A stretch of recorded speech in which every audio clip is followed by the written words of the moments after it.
বন্ধুরা, এটা দেখেন তো আপনারা, এটা কেউ চিনেন কিনা? এই জিনিসটা দেখা যাচ্ছে। দেখেন তো চিনেন কিনা এই জিনিসটা। আশা করি অনেকেই চিনেছেন, আর যারা চিনেন নাই তাদের জন্য আজকে আমি বলছি। আমি ডাক্তার অবৈদুর রহমান, রেজিস্টার্ড চিকিৎসক, বাংলাদেশ ইউনানি আয়ুর্বেদিক বোর্ড। এটা হলো সোহাগা। এই সোহাটার অনেক উপকারিতা আছে। এর মধ্যে আপনি আজকে একটা ব্যাপার বলবো আপনাকে, যেটা হলো বাচ্চাদের মুখে ঘা হয়।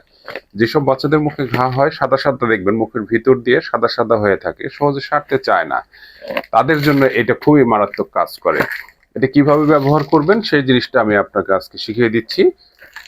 সেটা হলো এটাকে প্রথমে এই যে যে সোহাগা এটা দেখছেন, এটা একটা ফিটকিরির মতন দেখা যাচ্ছে।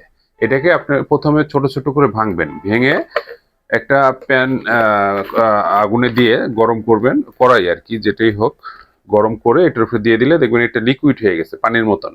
এরপর আবারও হিট দিবেন, লাড়াচাড়া করবেন, কিছুক্ষণের মধ্যে দেখবেন আবার এটা ফুলে উঠছে সাদা খইয়ের মতন। খই ভাজা যারা দেখেছেন, খই, সেই খইয়ের মতন হয়ে যাবে।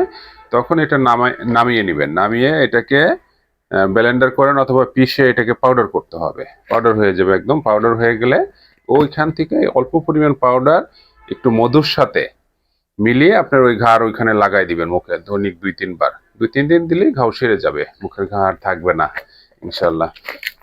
যারা জানেন তারা তো জানেন, যারা জানেন না এই জিনিসটা সংগ্রহ করে রাখবেন। সোহাগা, এই সোহাগাটা অত্যন্ত কার্যকরী মুখের ঘাড় জন্য বাচ্চাদের। জি, আসসালামু আলাইকুম।